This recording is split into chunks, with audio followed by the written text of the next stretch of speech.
Dear students, Assalamu alaikum. You are welcome to my English second paper class. Today, I have selected voice sense.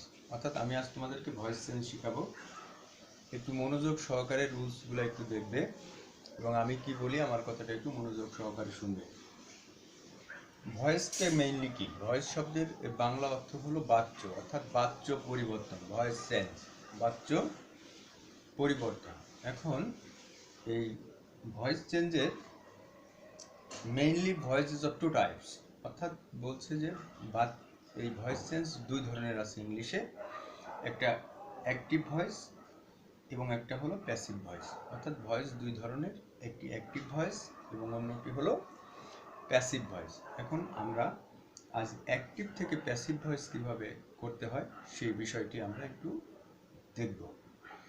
এখন এছাড়াও এক ধরনের বিশেষ ধরনের voice change আছে, সেটাকে বলে কসি passive voice.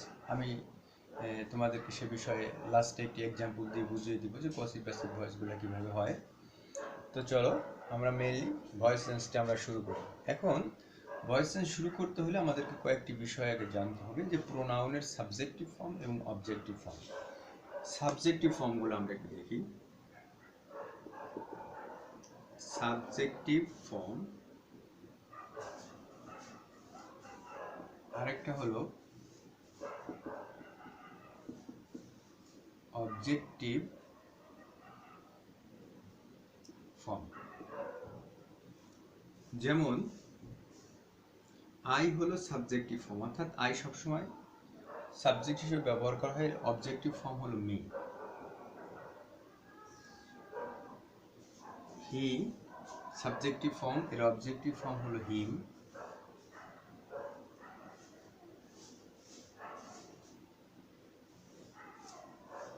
She subjective form, এর অবজেক্টিভ ফর্ম হলো হার। দে যদি সাবজেক্টিভ ফর্ম হয় তাহলে এর অবজেক্টিভ ফর্ম হবে দেম।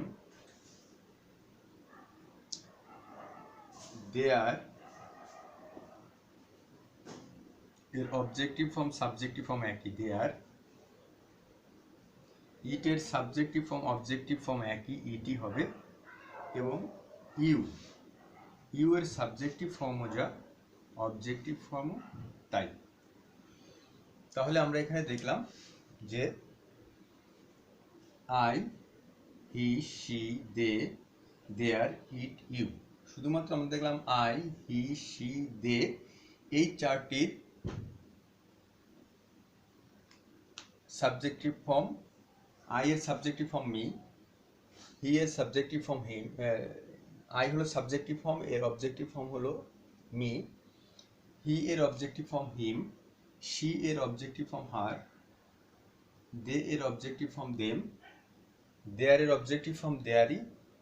আবার ইট এর অবজেক্টিভ ফর্ম ইটি হবে, ইউ এর অবজেক্টিভ ফর্ম ইউ। এখন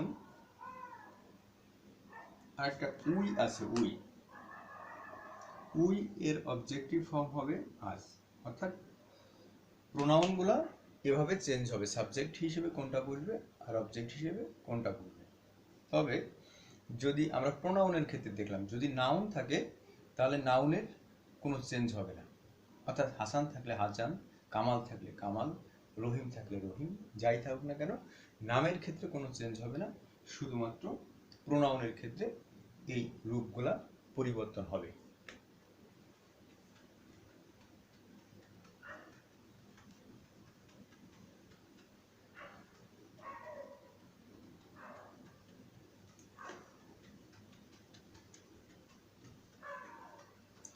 এবার আমরা একটু দেখব যে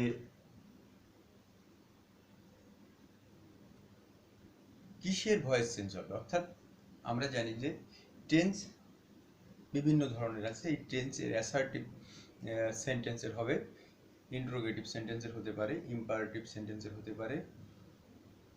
আবার আমরা এগুলো সেন্টেন্সের ক্ষেত্রে। আবার টেন্সের ক্ষেত্রে আমরা কখনো কখনো দেখি যে আমাদের ইনডিফিনিট টেন্স, আবার কন্টিনিউয়াস, আবার পারফেক্ট, আবার কখনো মডাল অক্সিলারিজ দিয়েও হয়। এখন আমরা এক্সাম্পলে যাই আগে। দেখো আমরা ইনডিফিনিট টেন্সের, সেটা যে ইনডিফিনিট হোক, অর্থাৎ প্রেজেন্ট বা পাস্ট, যে ইনডিফিনিট প্রেজেন্ট অথবা পাস্ট, এই দুটি ইনডিফিনিটের দেখো আমরা একটু দেখি। যেমন আই রাইট আ লেটার, এই সেন্টেন্সটিতে আমরা দেখি যে আই হলো সাবজেক্ট, রাইট হলো ভার্ব, এ লেটার হলো অবজেক্ট। এখন অ্যাক্টিভ ভয়েস থেকে প্যাসিভ ভয়েস করার নিয়ম হলো যে অ্যাক্টিভ ভয়েসের যেটা অবজেক্ট থাকবে, এই অবজেক্টটি প্যাসিভ ভয়েসের সাবজেক্ট হয়ে যাবে। তাহলে এই লেটারটা সাবজেক্ট হয়ে যাবে। এ লেটার, এখন মূল ভার্ব দেখতে হবে যে ভার্বটা কোন টেন্স। ভার্বটা আমার এখানে প্রেজেন্ট টেন্সে আছে, রাইট। রাইট যদি থাকে, অর্থাৎ প্রেজেন্ট টেন্সে থাকলে প্রেজেন্ট টেন্সের বি ভার্ব আমরা জানি, অর্থাৎ অ্যাক্টিভ ভয়েসের অবজেক্টকে প্যাসিভ ভয়েসের সাবজেক্ট করার পরে আমাকে বি ভার্ব আনতে হবে কি অনুযায়ী? টেন্স অনুযায়ী। টেন্সটি যদি প্রেজেন্ট টেন্সে থাকে তাহলে অ্যামিজারের একটি আসবে, যদি ভার্বটি পাস্ট টেন্সে থাকে তাহলে ওয়াজরের একটি আসবে। যেহেতু এটি প্রেজেন্ট টেন্স আছে, যার কারণে এই লেটারের পরে আমি ইজ আনছি। এ লেটার ইজ, এরপরে মূল ভার্বের পাস্ট পার্টিসিপল রিটেন, এরপরে বাই, আই এর অবজেক্টিভ ফর্ম হলো মে। তাহলে আমি কি করলাম? অ্যাক্টিভ ভয়েসের অবজেক্ট, প্যাসিভ ভয়েসের সাবজেক্ট করলাম, এরপরে টেন্স অনুযায়ী বি ভার্ব, অর্থাৎ প্রেজেন্ট টেন্স হলে অ্যামিজার আসবে, পাস্ট টেন্স হলে ওয়াজর আসবে, এরপরে মূল ভার্বের পাস্ট পার্টিসিপল হতেই হবে, মূল ভার্বের পাস্ট পার্টিসিপল, এরপরে বাই, কারণ রিটেনের পরে প্রিপোজিশন বাই বসবে। সব ক্ষেত্রে যে বাই বসবে তা না, কখনো ইন, কখনো টু, কখনো অফ, কখনো ফর, কখনো ফ্রম, এগুলা কখনো অ্যাট, এগুলো হতে পারে। তবে এই মূল ভার্বটির পরে যে ভার্ব, এই ভার্ব বলে দিবে আমাকে যে আমি কোন প্রিপোজিশনটি গ্রহণ করব। তবে অধিকাংশ ক্ষেত্রেই বাই ব্যবহার করা হয়ে থাকে, যার কারণে এই লেটার ইজ রিটেন বাই, এবং অ্যাক্টিভ ভয়েসের যেটা সাবজেক্ট থাকবে, এই সাবজেক্টটাকে আমি প্যাসিভ ভয়েসের অবজেক্ট করে দিব। তাই প্যাসিভ ভয়েসের অবজেক্ট করলে আমি কি করব? যেহেতু আইটা সাবজেক্টিভ ফর্ম, আমি এর অবজেক্টিভ ফর্মটা ব্যবহার করে দিলেই হয়ে যাবে। এরপর আমরা একটু আরেকটা এক্সাম্পল দেখি। যেমন উই ইলেক্টেড হিম চেয়ারম্যান, এই সেন্টেন্সটি একটু লক্ষ্য করে, এখানে সাবজেক্ট উই, এটা হলো ভার্ব, হিম হলো অবজেক্ট। তাহলে এই চেয়ারম্যানটা কি? চেয়ারম্যানটা হলো, এটাকে বলা হয় এক্সটেনশন। অর্থাৎ কোনো কোনো সেন্টেন্স সাবজেক্ট ভার্ব অবজেক্ট থাকে, কোনো কোনো সেন্টেন্সে সাবজেক্ট ভার্ব অবজেক্ট এবং এক্সটেনশনও থাকতে পারে। তো যদি এক্সটেনশন থাকে সেক্ষেত্রে আমরা এক্সটেনশনটাকে মূল ভার্বের পাস্ট পার্টিসিপল দেওয়ার পরে ব্যবহার করব, অর্থাৎ এক্সটেনশনটা আমাদের মূল ভার্বের পাস্ট পার্টিসিপলের পরে আসবে। যেমন তাহলে অবজেক্ট এখানে হিম আছে, আমি এটাকে সাবজেক্ট করে দিলাম হি, এখন এটা পাস্ট টেন্স, তাহলে ওয়াজ, এরপরে ইলেক্টেড এর পাস্ট পার্টিসিপল ফর্ম ইলেক্টেড, তাহলে হি ওয়াজ ইলেক্টেড। এখন এই এক্সটেনশনটা আসবে chairman by us, he was elected chairman by us.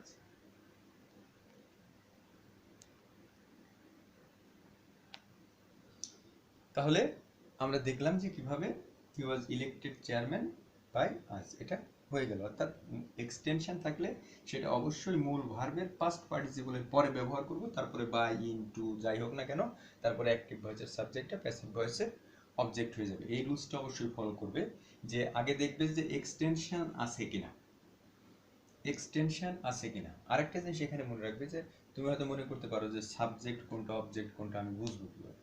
Subject এবং অবজেক্ট কখনো নাউন বা প্রোনাউন ছাড়া অন্য কোনো কিছু হতে পারে না। যদি সাবজেক্ট অবজেক্ট হতে হয় তাহলে অবশ্যই সেটাকে নাউন বা প্রোনাউন হতে হবে।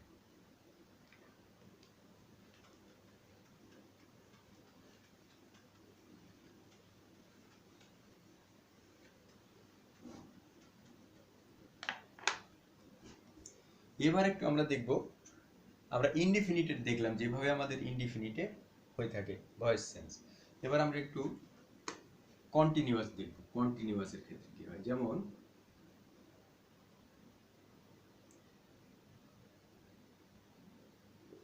সি নাম্বার এক্সাম্পল দেখো।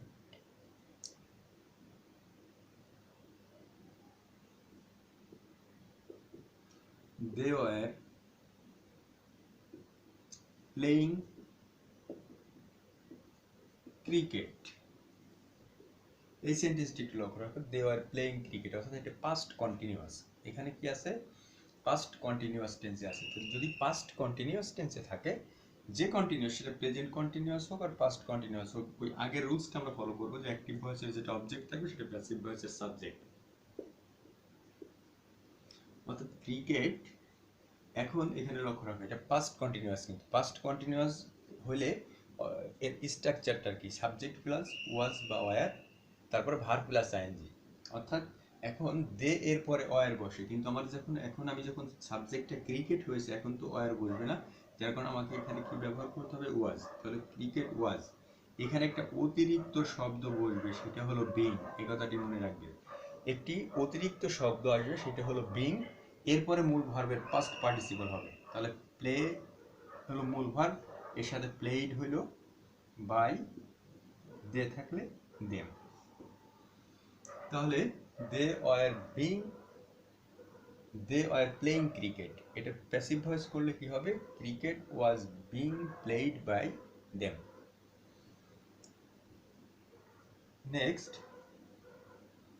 তাহলে কন্টিনিউয়াস যদি হয় আমরা এই রুলসটা ফলো করব কন্টিনিউয়াসের ক্ষেত্রে, অর্থাৎ মূল ভার্ব, এই অক্সিলারি ভার্বের পরে একটি অতিরিক্ত শব্দ বিং আসবে। এবার আমরা একটু দেখব যে পারফেক্ট যদি হয়, যে পারফেক্টের ক্ষেত্রে কি হবে। যেমন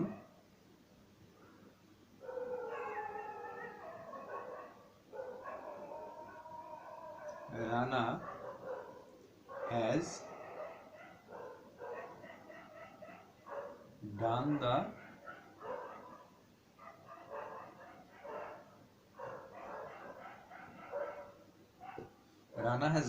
ওয়ার্ক।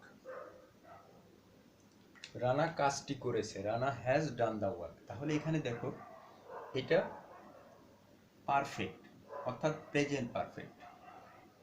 প্রেজেন্ট পারফেক্টের স্ট্রাকচার হলো সাবজেক্ট প্লাস হ্যাভ অথবা হ্যাজ, তারপরে মূল ভার্বের পাস্ট পার্টিসিপল। অর্থাৎ তোমাকে এখানে একটা জিনিস লক্ষ্য রাখতে হবে যে পারফেক্টের ক্ষেত্রে অবশ্যই মূল ভার্বের পাস্ট পার্টিসিপল ফর্ম আমার দেওয়া থাকবে, সেটা যে পারফেক্ট হোক না কেন, প্রেজেন্ট পারফেক্ট, পাস্ট পারফেক্ট, এখানে দেওয়া থাকবে। তাহলে আমরা অ্যাক্টিভ ভয়েসের অবজেক্টটাকে আগে সাবজেক্ট করি। তাহলে দ্য ওয়ার্ক, এরপরে হ্যাজ, দ্য ওয়ার্কের পরে হ্যাজ বসে একটা অতিরিক্ত শব্দ আসবে এখানে বিং। আমরা কন্টিনিউয়াসের ক্ষেত্রে যেমন দেখছিলাম বিং, ঠিক একইভাবে পারফেক্টের ক্ষেত্রে আসবে বিন। তাহলে দ্য ওয়ার্ক হ্যাজ বিন, এখন মূল ভার্বের পাস্ট পার্টিসিপলটা এখানে দেওয়াই আছে বা দেওয়া থাকবে। তাহলে the work has been done by Rana. এই যে রানার এখানে কোনো পরিবর্তন হয়নি, অর্থাৎ নাউন থাকলে নাউনটা যেভাবে আছে সেভাবে থেকে যাবে।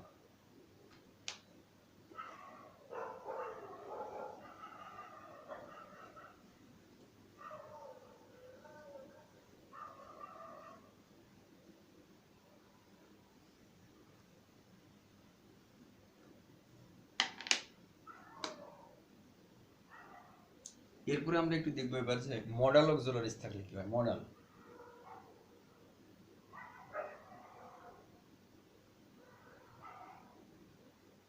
অক্সিলারিজ থাকলে, যদি মডাল অক্সিলারিজ থাকে, মডাল অক্সিলারিজ যেমন can, could, may, might, shall, should, will, would, ought to, need, dare, must, এগুলো হলো মডাল অক্সিলারিজ। এই মডাল অক্সিলারিজের পরে কিভাবে হবে? যেমন we should obey our parents। We should obey our parents, আমাদের উচিত আমাদের পিতামাতাকে মান্য করা। তাহলে our parents হলো এখানে অবজেক্ট।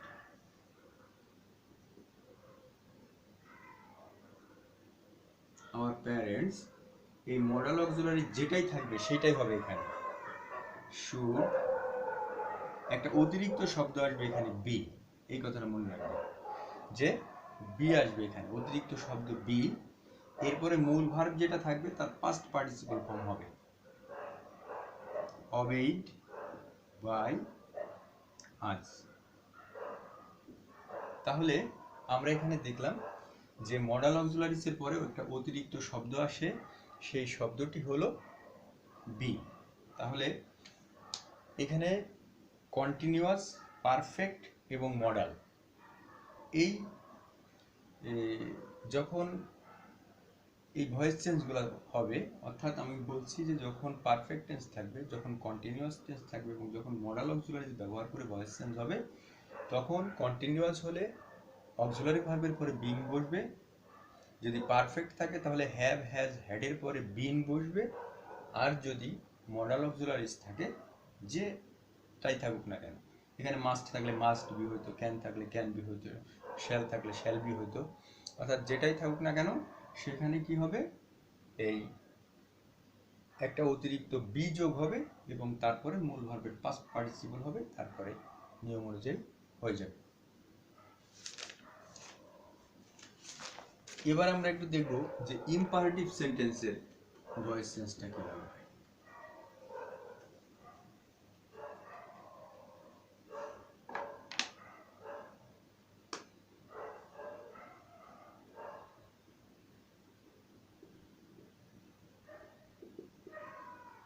ইম্পারেটিভ সেন্টেন্স, ইম্পারেটিভ সেন্টেন্সের ভয়েসটা হবে, দেখো এর একটা স্ট্রাকচার আছে, লেট অথবা let not plus object plus be plus বি3, এইটা হলো স্ট্রাকচার। লেট অথবা লেট নট, অবজেক্ট, তারপরে বি, তারপরে বি3, অর্থাৎ ভার্বের তৃতীয় রূপ। যেমন ডু দ্য ওয়ার্ক, এই সেন্টেন্সটি অ্যাফার্মেটিভ, তাহলে আগে আগে লেট আসবে, লেট দ্য ওয়ার্ক, অবজেক্টটাকে এখানে সাবজেক্ট হয়ে গেছে, একটা অতিরিক্ত বি আসছে, এরপরে আর মূল ভার্ব হলো ডু, তাহলে let the work be done. কিন্তু যদি নেগেটিভ থাকে, যেমন ডোন্ট ডু ইট, তাহলে এখানে আসবে লেট নট, লেট নট, এখানে অবজেক্ট হলো ইট, ইট, বি আসছে অতিরিক্ত বি ডান। এখানে এটা হলো অক্সিলারি ভার্ব, কিন্তু এটা হলো মূল ভার্ব, মনে রাখো। অর্থাৎ নেগেটিভ করার জন্য এখানে ডোন্ট কথাটা আসছে, ডোন্ট ডু ইট, তাহলে let not it be done.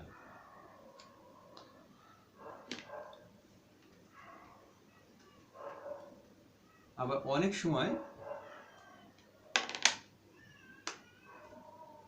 দেখো, অনেক সময় কি থাকতে পারে, অনেক সময় ভার্বের পরে একটা অবজেক্ট থাকতে পারে, যেমন বাই মি আ শার্ট, তাহলে এখানে বাই এর পরে দেখো মি আছে, তাহলে যদি এমন থাকে বাই এর পরে মি থাকতে পারে, হিম থাকতে পারে, দেম থাকতে পারে, যাই থাকুক না কেন আমরা পরে বাই দিয়ে ওইটা আমরা লিখে দিব। তাহলে let a shirt be, buy এর পাস্ট পার্টিসিপল ফর্ম হলো বট, এরপরে প্রিপজিশন বসে ফর মি, এখানে ফর বসছে, আমি কিন্তু বলেছিলাম যে শুধুমাত্র বাই বসবে না, ফর হতে পারে, ইন হতে পারে, অফ হতে পারে, যে কোনো একটি হতে পারে। তাহলে আমরা দেখলাম ইম্পারেটিভ সেন্টেন্সে ভয়েস চেঞ্জটা এভাবে হয়ে থাকে।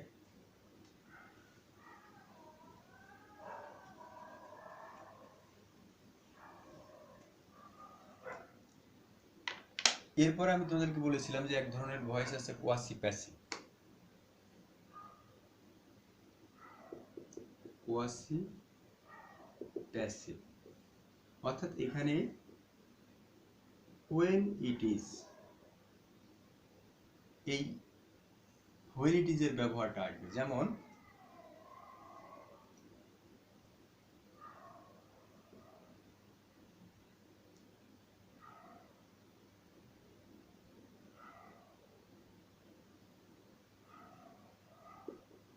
রাইস সেলস চিপ, অর্থাৎ চাল বেচতে গেলে সস্তা।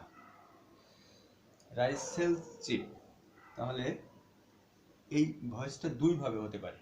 আমি দুইভাবে তোমাদেরকে দেখিয়ে দিচ্ছি। তাহলে rice is chip when it is, সেলের পাস্ট পার্টিসিপল ফর্ম হলো sold, when it is sold, অর্থাৎ চাল তখনই সস্তা যখন বেচা হয়। অথবা রাইস ইজ সোল্ড চিপ, যে কোনো একভাবে হতে পারে, যে কোনো একভাবে হতে পারে, তবে এটাই সার্বজনীন গৃহীত রুল। when it is এর ব্যবহার দিয়ে এই পসিভ প্যাসিভ ভয়েসটা করতে হয়, যদিও আধুনিক ইংলিশে এটা লিখে। এখন তাহলে আমাদের ভয়েস চেঞ্জের এই রুলসগুলো যদি তোমরা ফলো করো, আমি আশা করি যে it will be very much fruitful for you, and you must practise voice sense from your textbook, from your board questions, and if you practice more, I think, or it is sure that you must learn more. So no more today, see you in the next class. Thank you very much.